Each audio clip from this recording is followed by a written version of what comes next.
Good afternoon, everyone. I would like to call to order the meeting of Wilmington Cable, Video, and Telecommunications Commission for Thursday, March 28th, 2024. I am Trippy Congo, President of City Council and Chair of the Cable, Video, and Telecommunications Commission. First, I'd like to do a roll call of the CVT committee members. Commissioner Bracy. Present. Commissioner Fields. Commissioner Cabrera. Commissioner Parikh. Here. Commissioner Kelly Williams. Commissioner Rego. Here. Commissioner Terrence Williams. Present. And Commissioner Goff. Here. I would also like to acknowledge others that are in attendance this afternoon. Marshall Bassnight, Senior Legislative Advisor and CFO for City Council.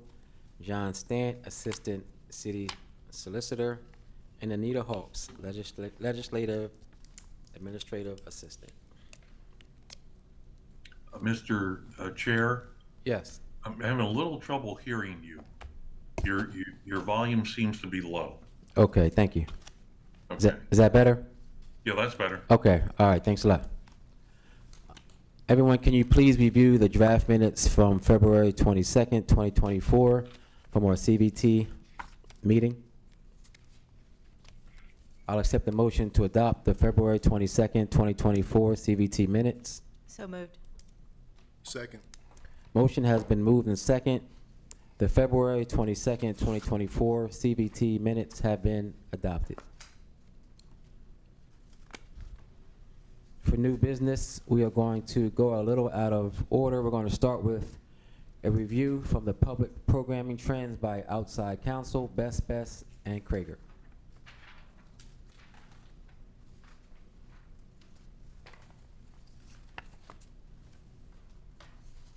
Good afternoon, Mr. Chairman, members of the committee.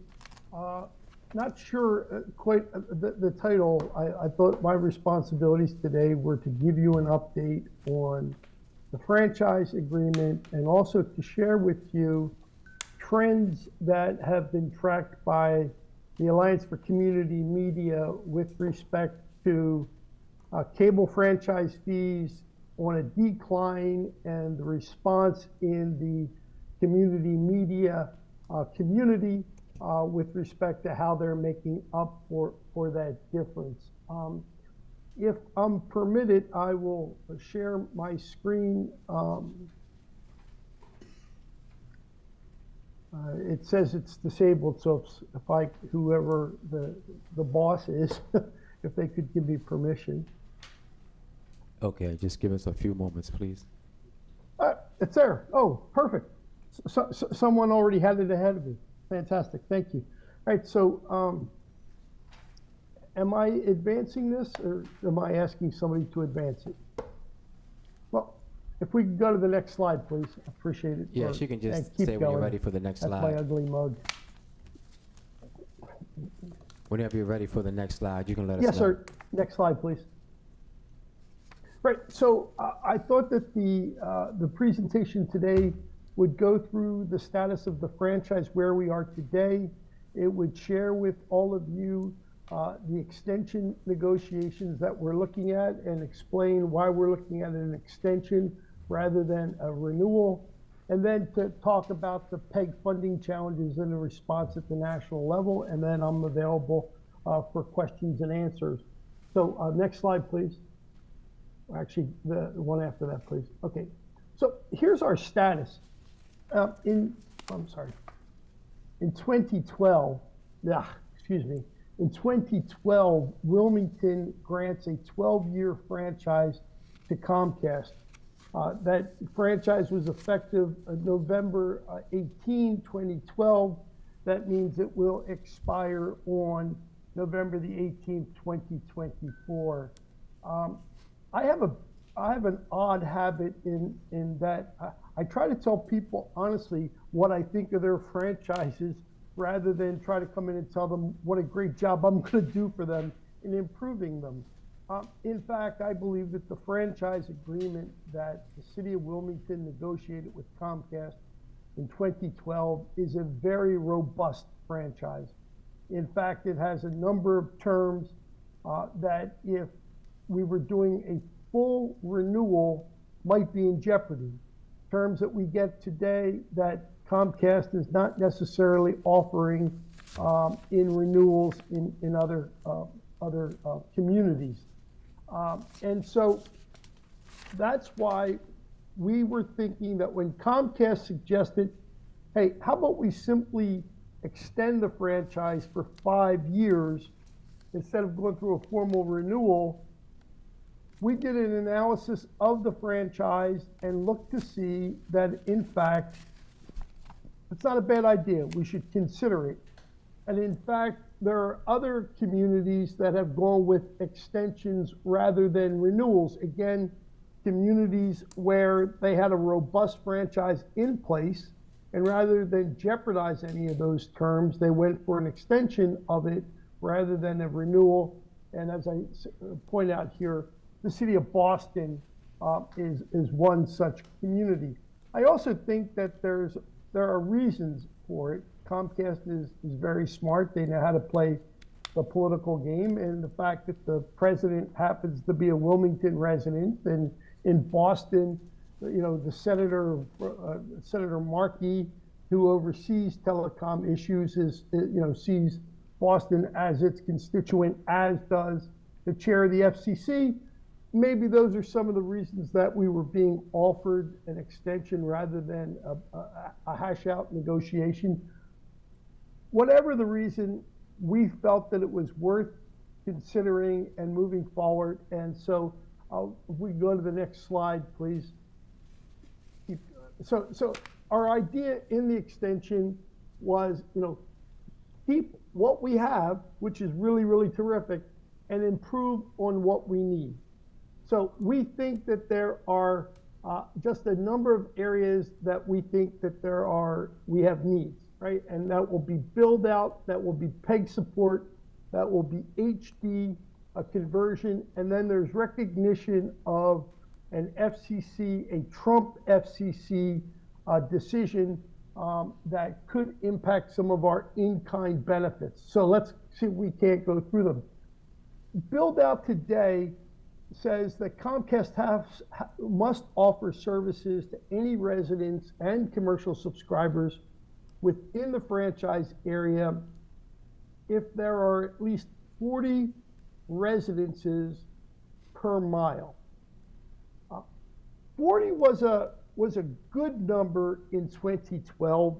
In 2012, Comcast and the other cable companies hadn't fully appreciated the value that would come to them of internet access services and their ability to provide additional services over their network.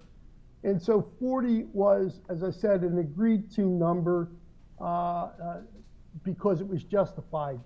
That number's too high for today.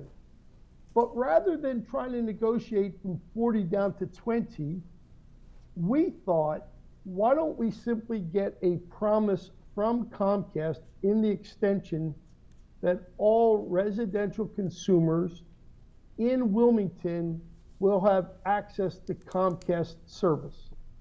And Comcast is doing the research right now to make sure that they can make that promise, but that promise is not anathema to them. And we believe that from the commission standpoint, in this day and age where access to broadband is a sine qua non, it's a vitally important standard, the city of Wilmington would be the only franchise that I've ever done where the commission could say everyone has access to the service. John, I'm sorry, question? Yes. Commissioner This surprises me a little bit because I was always under the impression that all of the residents in the city of Wilmington who wish to have Comcast service can have it.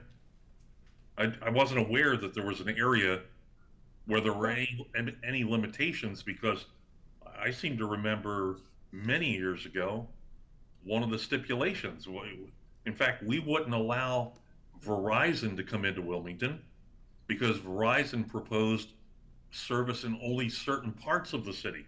And we said, no, you have to provide it citywide. So John, your memory is extraordinary, and in fact, that is true if you drop a footnote, right? So I don't have all of 2C here, right? So if you were to continue to read 2C, this is the line extension formula. It says further, in other areas with less than 40 residents per proposed linear mile, Comcast shall offer a cost-sharing agreement with such residents. So basically, if you were in an area that did not have 40 residents per mile density and you wanted Comcast service, Comcast did have to provide that service to you, but you had to pay the difference between what a typical deployment was and what it would cost to serve your home. What we would do in this agreement is eliminate that requirement, and everyone in the city would have access without any additional fees. So you're right, I shorthanded it a little bit here. The difference is that no one would have to make any contribution in aid of construction. thank you. I appreciate that. No, it's, Are there areas now? your memory is impressive. Next slide, please. And I'm old, and my memory's impressive, huh? All right. PEG Excuse me, support. Jerry. So we wanted to make sure that everyone had access to the broadband service, even though. Jerry, it's a we have one cable question. franchise. Hold on just 1 minute. President Congo has a question. Sure. I'd like to acknowledge Commissioner Fields, who has joined us. Also, are there pockets in Wilmington where this does apply, where residents have to pay more? That is something that we've asked folks. I'm sorry, Mr. Chairman. I don't know the answer to that question because we have sought to sort of avoid the issue by getting the commitment for everywhere. We have looked, and it may not be likely, but nevertheless, under the extension, there would be a commitment that everyone has access to the service. Okay, all right, thank you. No, I mean, quite honestly, Mr. Chairman, that's one of the reasons why we didn't want to go from 40 to 20, because in fact, even at 20, there may not be areas in the city of Wilmington that don't meet that density requirement. So why settle for something less than a universal service commitment? And it appears that Comcast is amenable to that requirement. All right, thanks a lot. So the next area is PEG support. And the Comcast agreement was terrifically generous in the first year. And again, the agreement, and John, if I get this wrong, I know you were around with Joe at the time and Nick. The reason that the agreement was so generous up front was that there were some non-performance issues on the behalf of Comcast and its predecessors.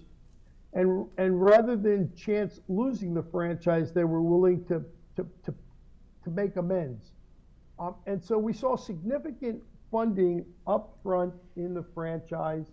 And then we saw more traditional level funding would come in year 6 and year 9.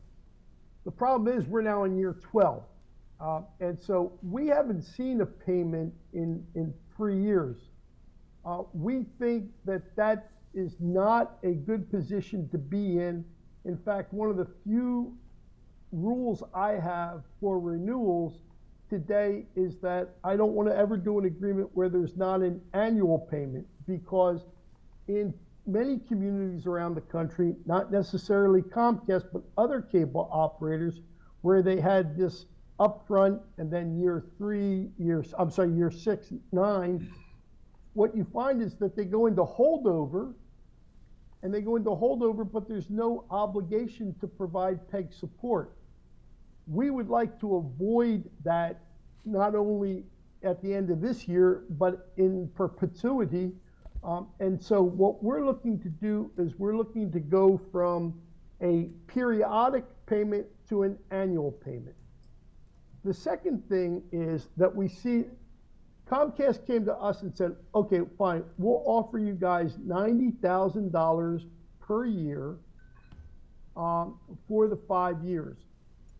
And before we had a chance to consider that, Comcast came back and said, well, what we'd really like to do is we would like to peg, excuse the double entendre, what we'd like to do is associate or have a ratio of PEG support to the number of cable subscribers, showing us how many folks that they've lost. And so they said to us that what they'd like to do is they'd like to offer us 85 cents per subscriber per month. And that amount we could have. Now, that level under current subscription rates is higher than the $90,000 per year that they started with. And so we might have been tempted to take it, but we don't think, in your negotiating team really highlighted the fact that we know that we've got needs for the next 5 years.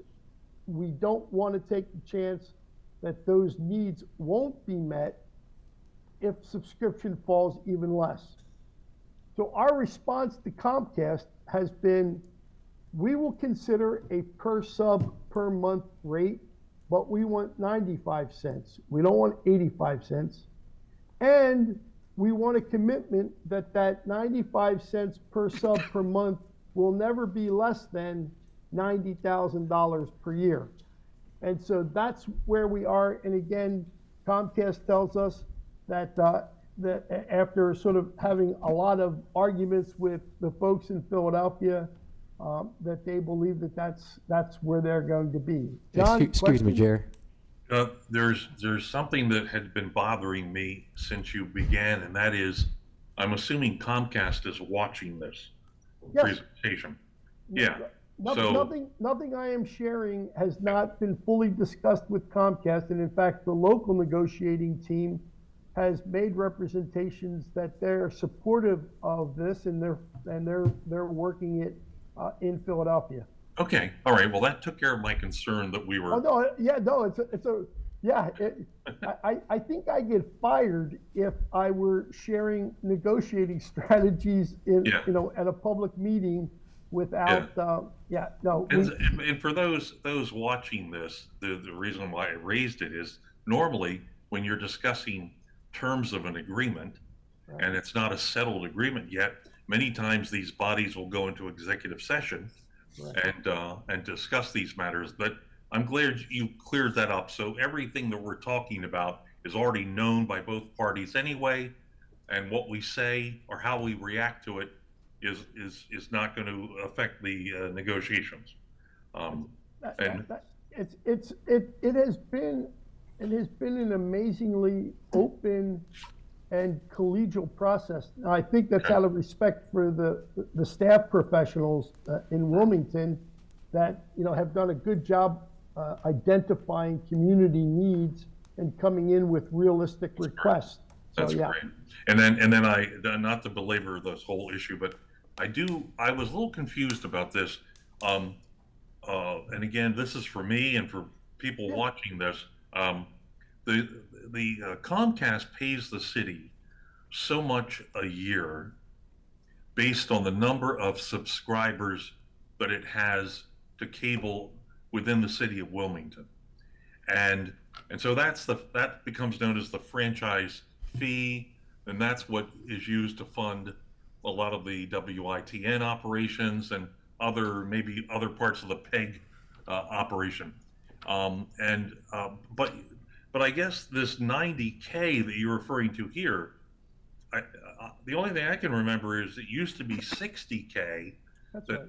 that Comcast used to give the city, and that could be used for an example, rent. If the leased access station had to rent a facility, we at least had $60,000 from Comcast. So you're telling us now that it would go to 90K. That's, Commissioner, shame on me. Let me step back just a little bit. There are 2 checks that we receive from Comcast, or we would receive from any cable operator. The first check is for franchise fees, and that is based upon, under our franchise agreement, we are receiving the maximum amount of franchise fees permitted by law, which is 5% of Comcast gross revenues. Right. That would, our definition of gross revenues is significant, it's robust, and it would stay the same.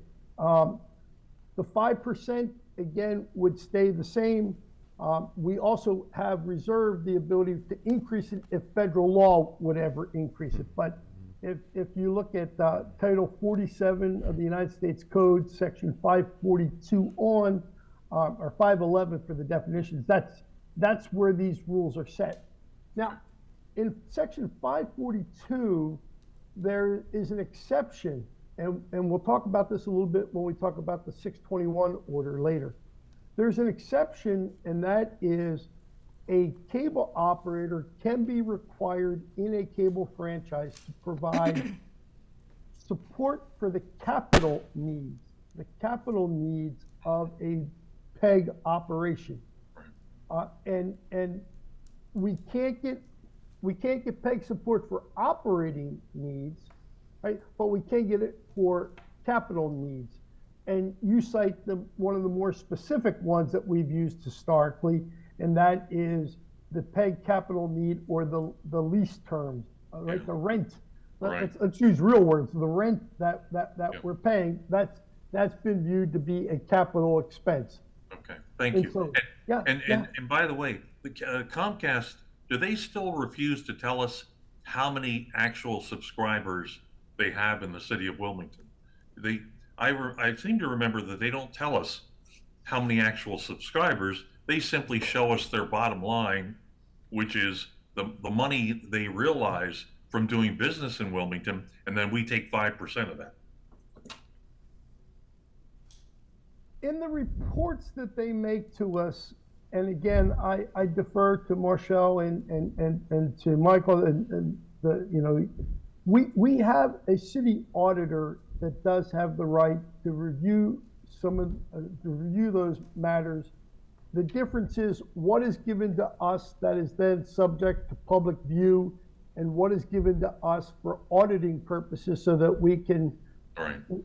So I believe that we do have that number, and in fact, we were given rough estimates of those numbers so that we could ascertain how much 95 cents versus 85 cents versus 90K would be. So Very good. Okay. yes, sir. And again, see, Comcast it's part of its business model. So they may not want the general public to know that, but they may share it with us because we're in the middle of a contract negotiation. Well, Okay. and the other thing is that if the amount that they owe us is based upon per subscriber per month, Yeah.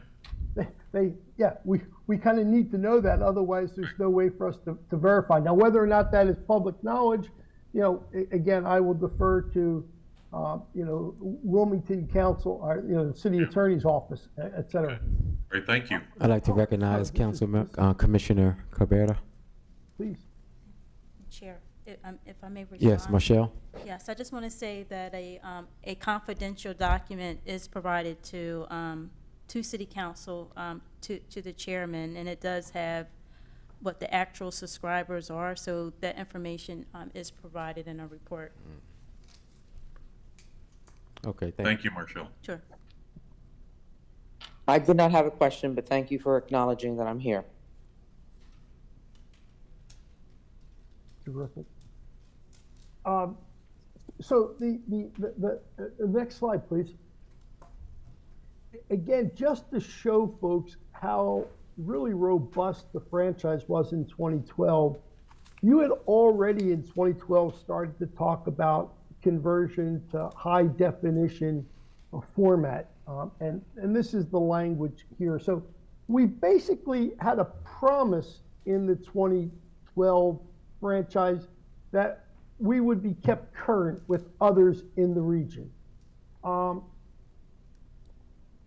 What we'd like to do is we'd like to remove that uncertainty and the external comparisons and simply establish a schedule for HD conversion. And again, Comcast is amenable to this. Again, could we have forced this issue even without the extension? Yeah, we might have been able to, but there's no reason to make it contentious. We think that we've got a resolution in mind here, and so that's how we would go forward.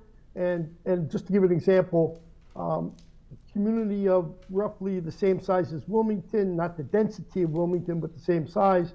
Howard County, Maryland is going through a franchise right now. They're being adopted. And they're doing the same thing. They're establishing a schedule for HD conversion. Oh, and by the way, Howard County is going from 0 cents per sub to 66 cents per sub, unless Verizon doesn't match that, and then it goes back to 60. So if we're trying to figure out where we are in the marketplace with respect to support, our 95 cents per sub compares pretty favorably to folks that are getting money per sub in the region. So again, if there are no questions on HD, we're committed to getting it. It just instead of a promise to discuss, it's going to be a promise to deliver with a schedule.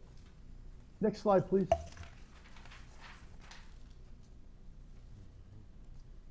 Okay, 621 recognition.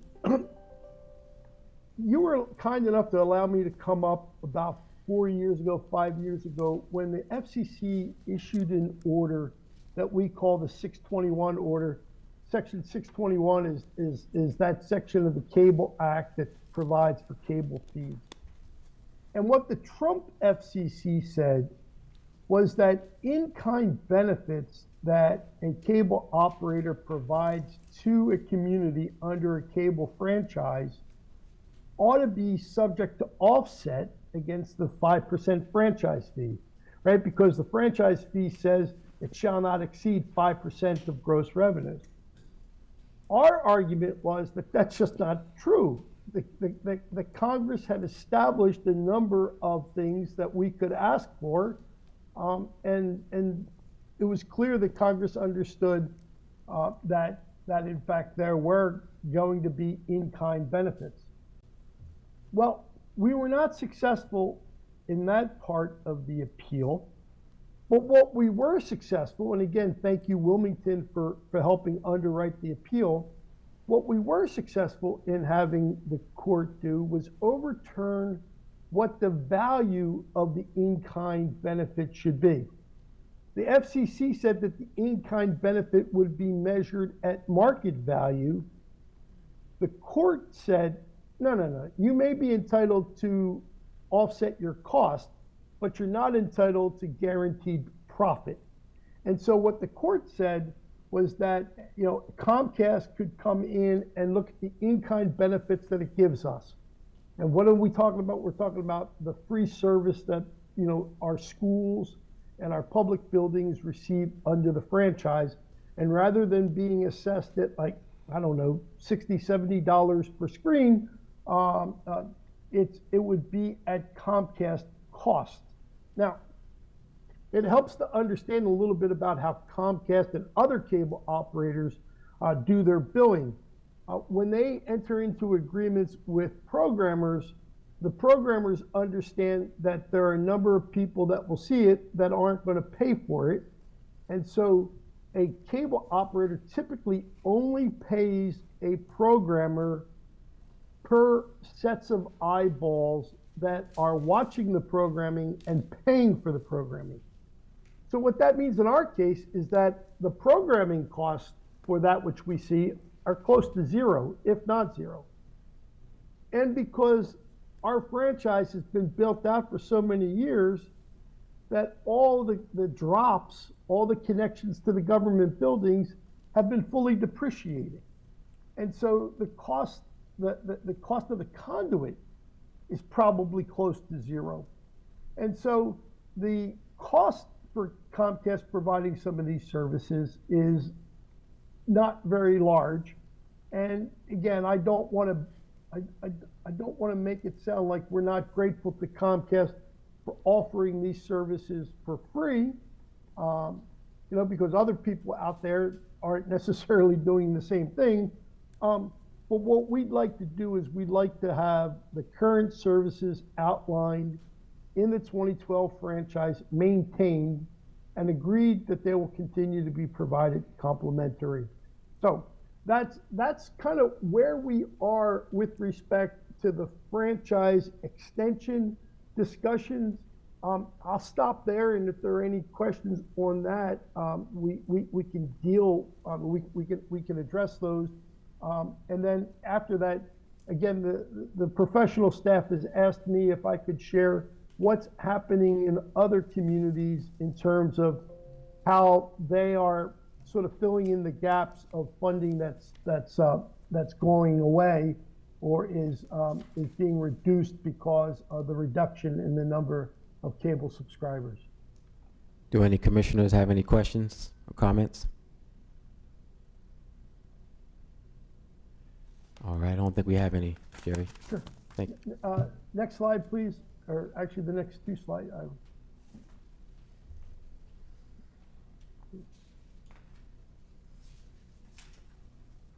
Perfect. The first thing is that the Alliance for Community Media, is the National Association of Public Education and Governmental Channels from around the country. That it's the equivalent of the Conference of Mayors for PEG people.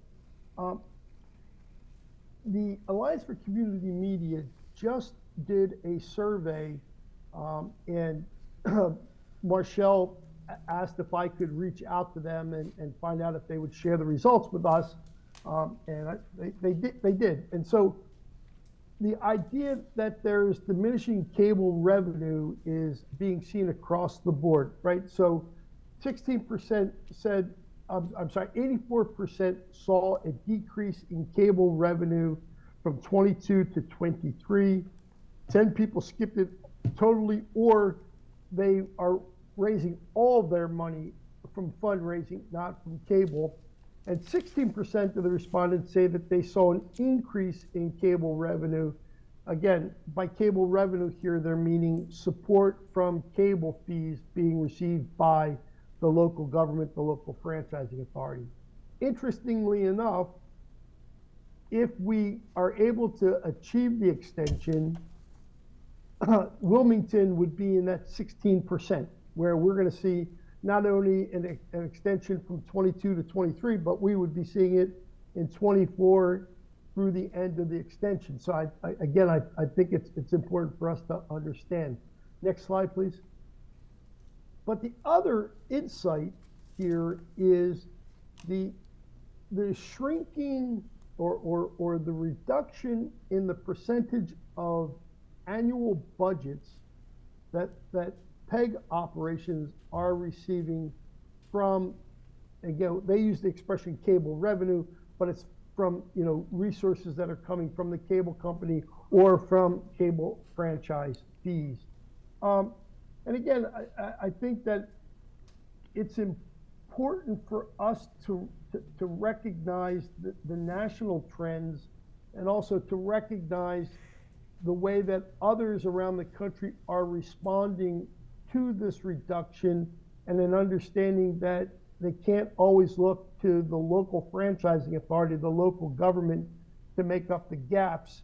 and how there are a significant number of folks that are increasing their sort of self-generation of funding, whether that's through fundraising, whether that's through services that they can provide to the community to offset or underwrite some of their expenses, whether it's training that they might be able to do. So again, the idea, I don't want to oversimplify this, but I think the point is the time and experience of PEG operators being able to look to the local government for 100% of their revenue sources seems to either have passed or it's passing.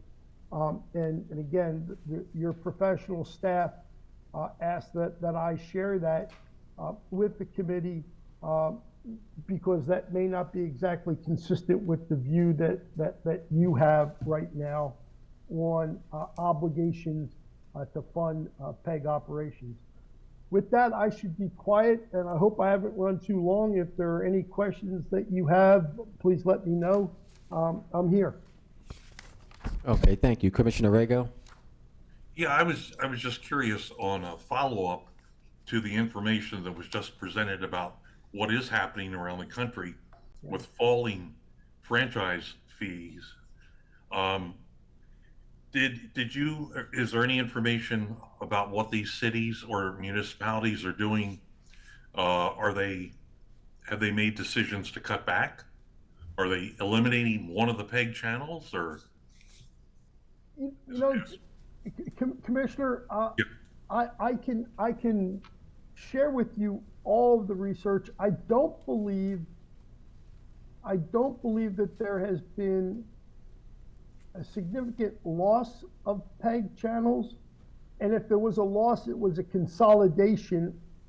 You know, so I don't know if that's a loss of the number of the channels, but certainly a lot of times we've seen some programming consolidated. Yes. The other thing that we see is around the country, and it's not something that we have in our area because we've got significantly larger governments. But like out in the Midwest, up in the upper, the up, you know, sort of the Minnesota, Wisconsin type area, it's very common there for 4 or 5 communities to get together to have the management of the PEG be unified. Actually, the closest one I can think of is out on Long Island, right? The village of Mamaroneck, the village of so it's the town and village of Mamaroneck and Larchmont, the village of Larchmont. So the 3 of them got together and pooled their money. Again, the 3 of them combined may be as large as Wilmington, but probably not, right? So there are those things too. So understanding what are the backroom expenses, and are there ways that those can be shared? Now, I don't know, you know, if we have neighboring folks with PEG communities, PEG operations that might see themselves willing to or interested in some sort of a joint operation. Yeah. But yeah, so I think people are trying to deal with it both by independent fundraising, partnering, and then looking to see if there are administrative burdens that can be borne. Like, for Sure. instance, there are a number of places where, as there's a number of communities where they see the need for their schools rooms going down, right? And so schools being repurposed as studios rather than paying rent elsewhere, and is an idea. But yeah, so I will get permission to share the whole of the study with you, John, if you'd like. But yeah, it's a challenge facing everyone across the country, and I think the way that we resolve it or respond to it is only limited by our imagination. Sure. And the only reason I asked the question, because for many years, we were in pretty good shape between the franchise agreement and any other monies that came in from Comcast. But as those monies shrink, obviously you got to follow the money. It's got to be paid for somewhere, and then it shifts over into the operating budget, um, which is what we're facing now. So, all right, thank you very much. And on the HD, congratulations on the HD. We did fight for that real hard many years ago. So the only thing is Wait a second, we deserve no congrats. The congratulations goes to the 2012 team that put it in there so that people have to honor now what you all earned. Now, the commission may at some point have to then authorize a makeup person, because that means we're all going to be presented in a different light and with HD. That's high definition. So, but anyway, that's for another day. Don't worry about it. All righty, I'm finished. That's why God created beard combs, right, John? Yeah, really. Okay.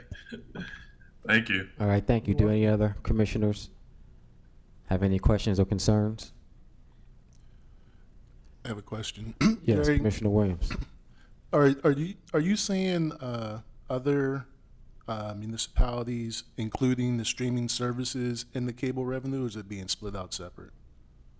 Commissioner, that's a brilliant question, and we've seen litigation all across the country on that.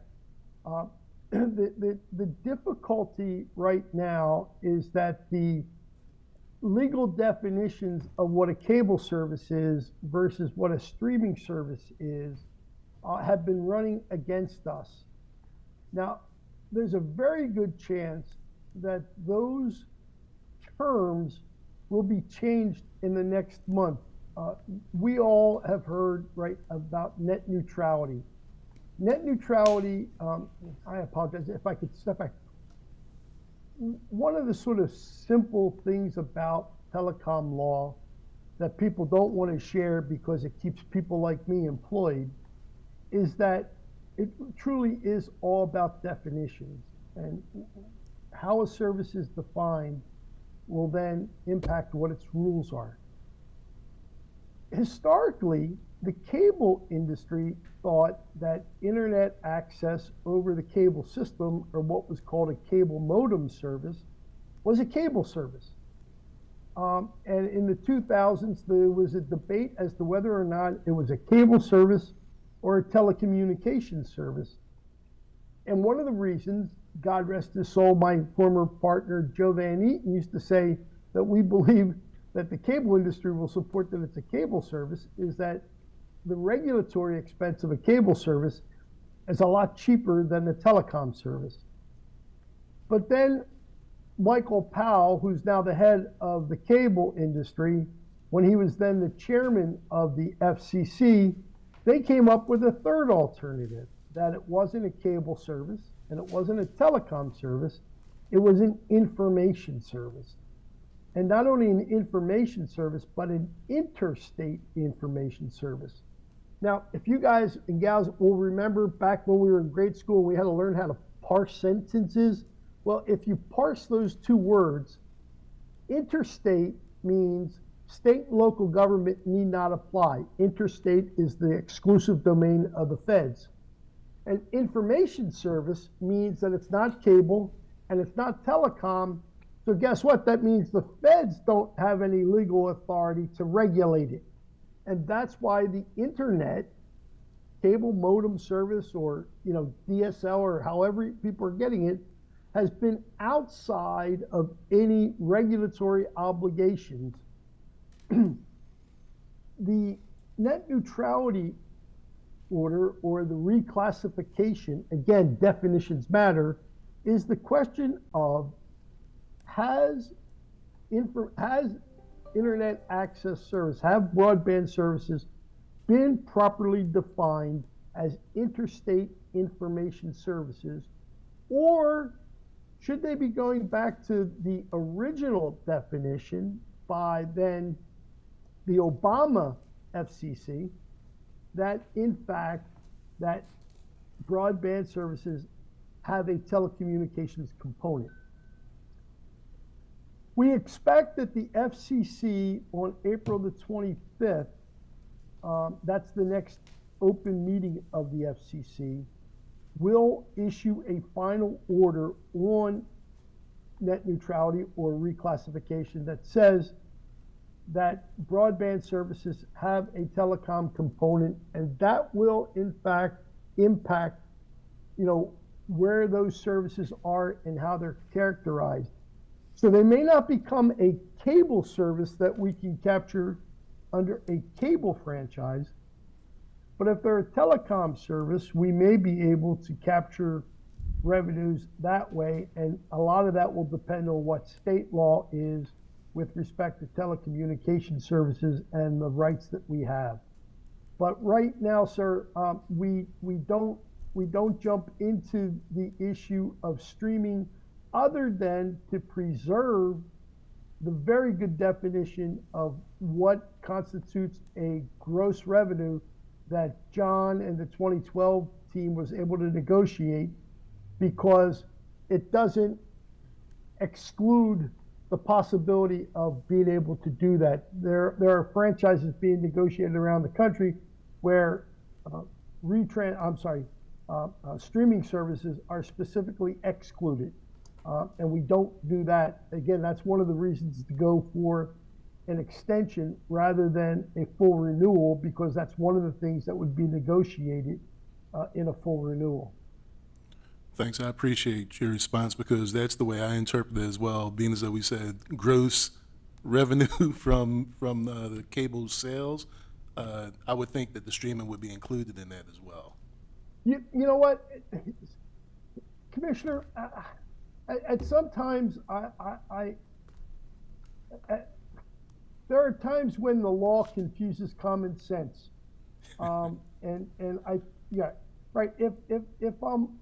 If I'm watching programming that looks identical to cable programming, and in fact I'm accessing that programming over the same line that comes into my house to provide cable, and I'm switching channels among the streamers using my cable box, I think it strains credulity that that's not a cable service. But that's where we are right now, under the current law. Yes, sir. Thank you. You're welcome. Thank you. Do any other commissioners have any questions or concerns? Is there anyone from the public that has any questions or concerns? All right, seeing no hands raised, thank you again for your update. I'm sorry. Marshall, I think if Marshall. I may, Wilmington is being so well served by its negotiating team. The weakest link is the guy that's talking right now. It is a pleasure. It is really a pleasure to work with your team, and I thank you for providing such significant intellectual resources to the effort. Thank you. Marshall? Yes, thank you, Jerry. One of the things, one of the slides you had mentioned about is move to rely upon non-fee support, and basically we're looking at our the third-party operator. So one of the things the city does do is we do pay the full amount of the lease for our TPO, as well as we pay for the utilities. And with that, because the number of subscribers is coming down, therefore that impact our revenues. You had indicated, based upon your research, you had came across that some of those entities are actually not paying like the full amount. Can you just elaborate a little bit more, because that's kind of critical Sure. to us, just to share with the commissioners? Let me talk in generality.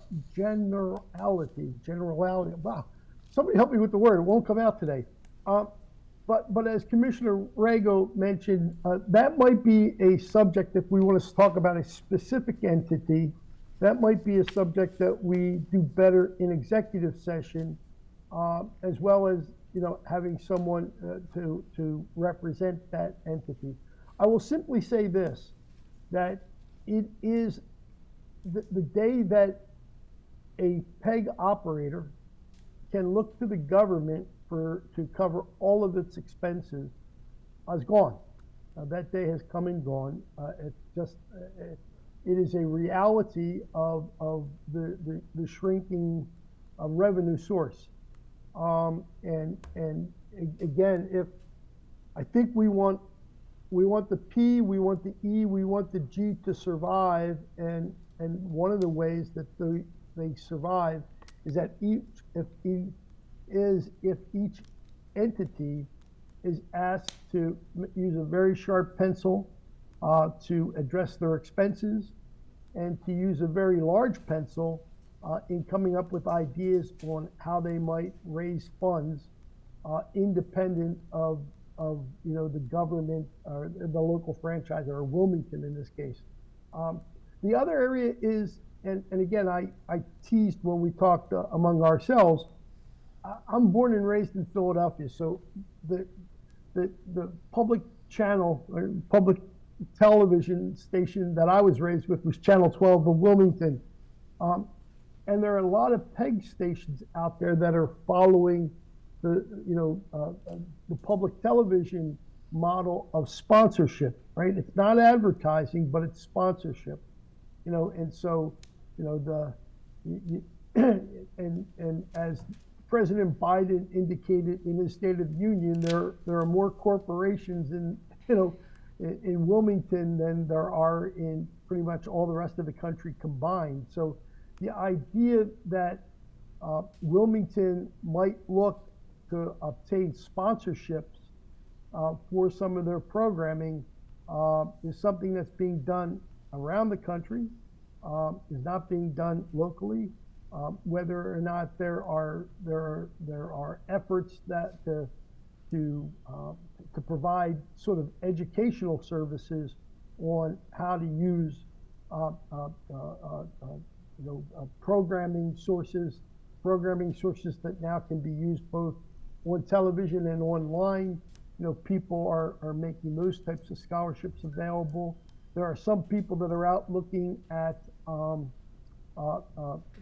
job training resources, government job training resources to be used to support some of the ongoing educational efforts at, especially in P studios.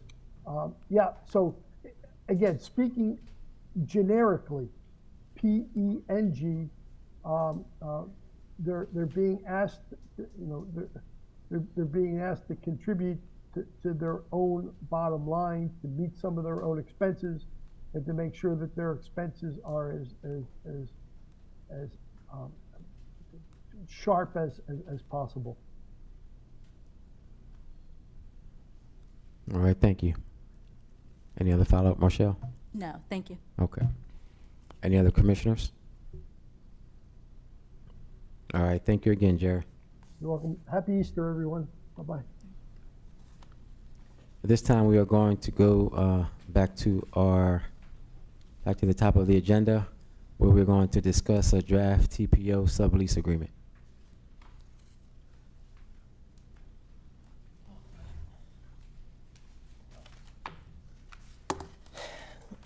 Good afternoon, everyone. I'm gonna have a fun time following Jerry.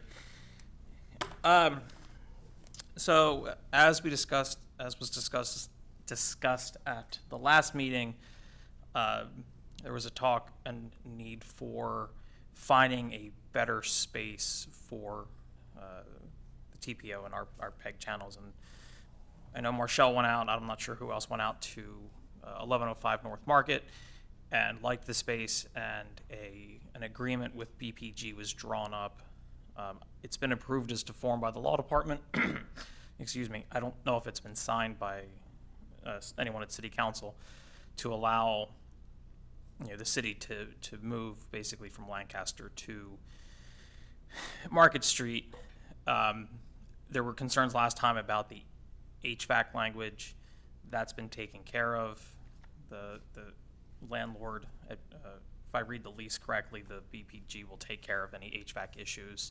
The city still has to pay the rent and utilities. That said, I had a draft, the draft sublease my colleague Betsy Power was drafting it will have to be updated to include this Market Street address. We also will have to send a letter to Lancaster. I need to, after this meeting, go and look and see what their lease says. We may have to pay, a month's holdover rent for staying after, because that lease ends on March 31st, and the BPG one starts April 1st, and we need to be able to move equipment and stuff to the new site. So the sublease needs to be updated. The draft TPO agreement for 1 year with DETV needs to be updated to include the new Market Street address. And as for an RFP, that process would probably start in August or September of this year, to kind of dovetail with the end of the 1 year extension with DETV that we're drafting. So things are sort of coalescing, which is good. Okay. Any, Michelle? Yes, if I may, I just want to say that the site location to be changed to the Market Street location, the cost was a 35% discount, and actually, the square footage at this Market Street location is larger than the Lancaster site, as well as the cost is even cheaper than the Lancaster site as well.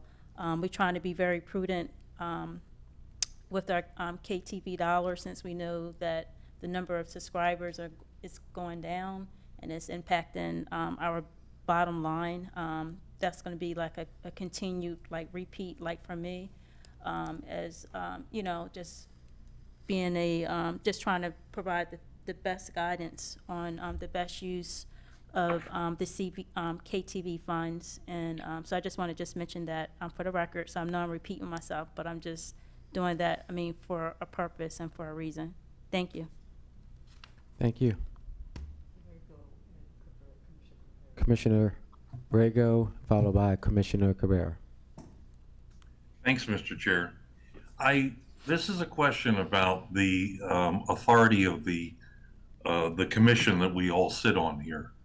Is the approval needed of this commission before the city signs this new lease agreement No, or the new TPO agreement? no, That's my question. not under the ordinances that govern the city's cable business. So bringing it before this commission is really, it's almost like advisory. We're using this as a public forum to let people know Yes. what's happening. And if yes, Commissioner, just to add on to what John Stant said, we just want to be able to make sure that our CVT commissioners is aware of any changes, to be abreast. If there's any concerns, we welcome feedback and, conversation. Okay. So may I ask, then, since Marshall was kind enough to let me know that something was in the works. I wasn't sure if we were going to see the actual document today or not. But so let me ask this question. I brought up the issue at the last meeting about the obligations of a third-party operator, in this case, when it came to leased access.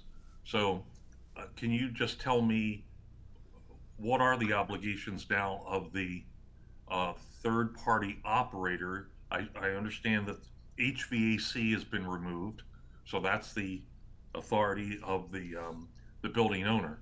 Right. Is there anything else that's in this TPO agreement that rests with the TPO?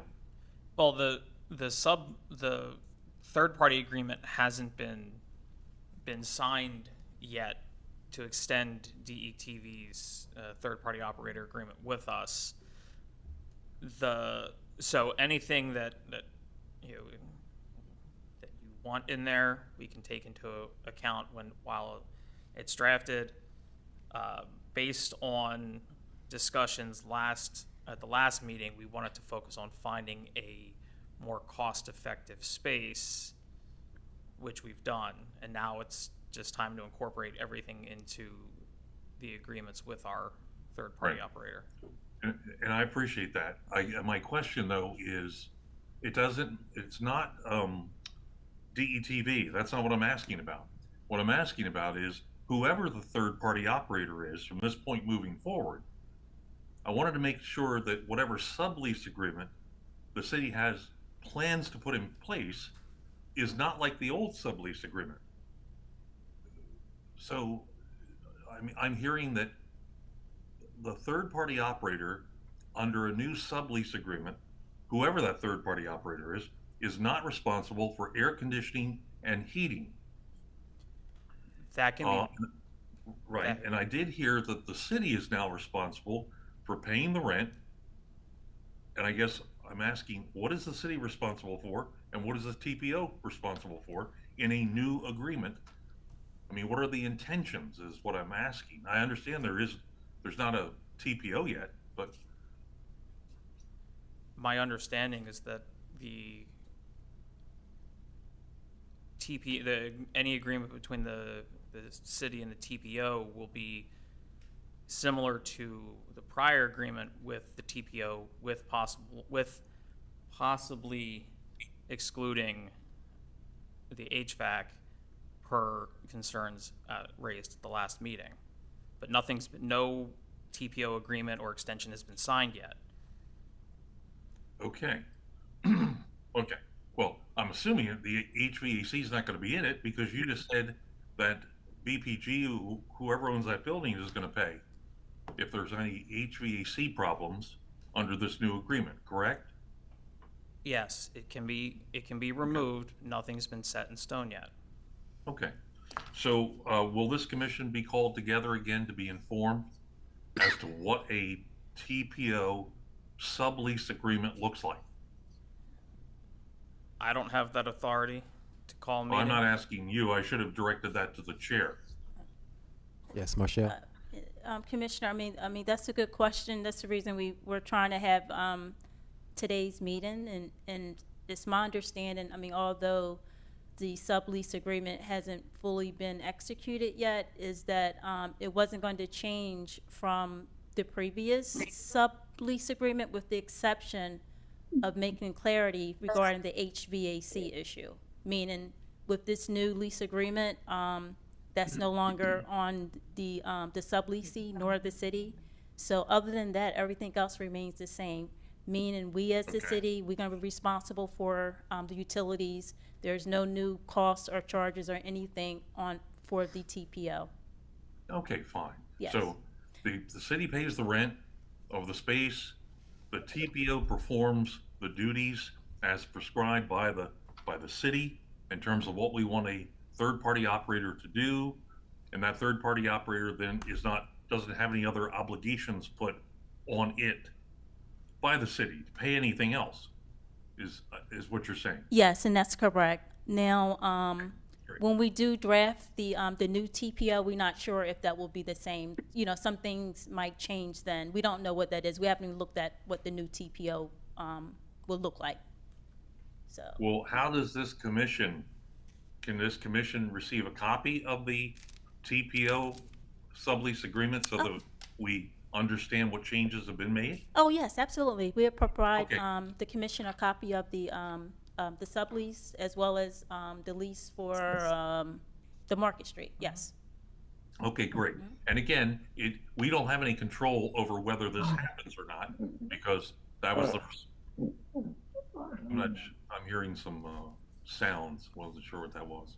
Just want to make sure everyone has We don't their have any phones muted, authority, please. if you will, to say yes or no, but at least we are being informed, and therefore the public is being informed as to what's happening with the lease agreement on Market Street and the sublease agreement with the TPO.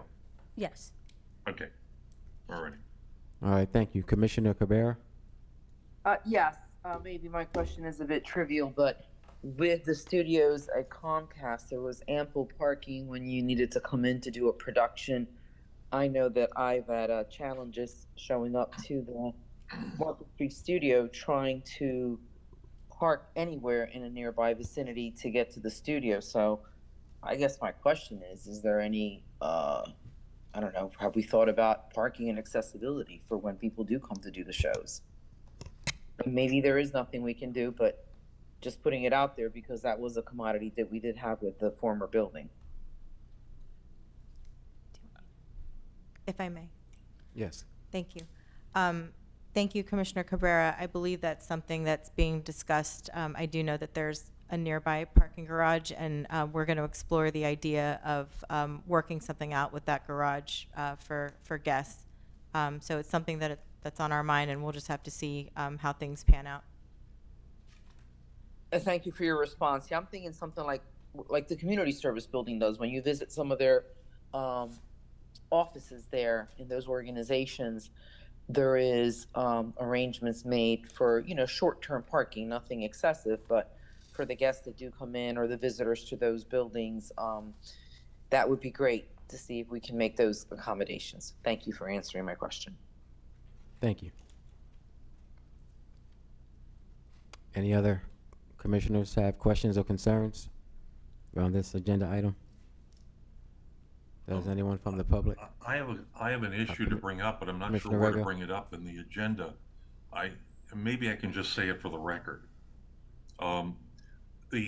Whoever the next TPO is, one of the stipulations is that the TPO the equipment they use is city equipment. So all of the technical equipment used to produce television programming belongs to the city of Wilmington, but the television equipment, it ages rather quickly, and sometimes it needs to be upgraded. I just want to make sure that the city continues to upgrade the equipment because that affects the overall quality of programming. So I would think that's an important, if the new TPO has a list of some equipment that needs to be updated, I would hope the city does update that because it is a city obligation. Thank you. All right, thank you. Marshall? Yes, and that's a good point, Commissioner Rego. So as we're about to move to the new location, one of the things we are going to be looking at is the equipment. It has been brought to our attention that some of the equipment is really outdated. So when we do the new TPO, we will be looking at that as well as balancing it with our needs as far as like our funding, you know, because we're very No, I limited. understand. But Yeah. we're also hopeful that with Comcast that they hear us and that they can be amenable as we're going through this negotiation process so that we can have some excess funds. But that is one of the challenges, and we are looking into that. Okay, thank you very much. I appreciate that. Thank you. That's the last item on the agenda. It is, okay, thank you. Does anyone from the public have any comments or concerns? All right, I believe that we have finished all of our agenda items. For today, I want to thank everyone who has joined us in chambers and also virtually. And with that, I will accept a motion to adjourn. So moved. So moved. Second. Second. All in favor signify by saying aye. Aye. Aye. Any opposed? Motion carried. Meeting adjourned. Thank you, everyone.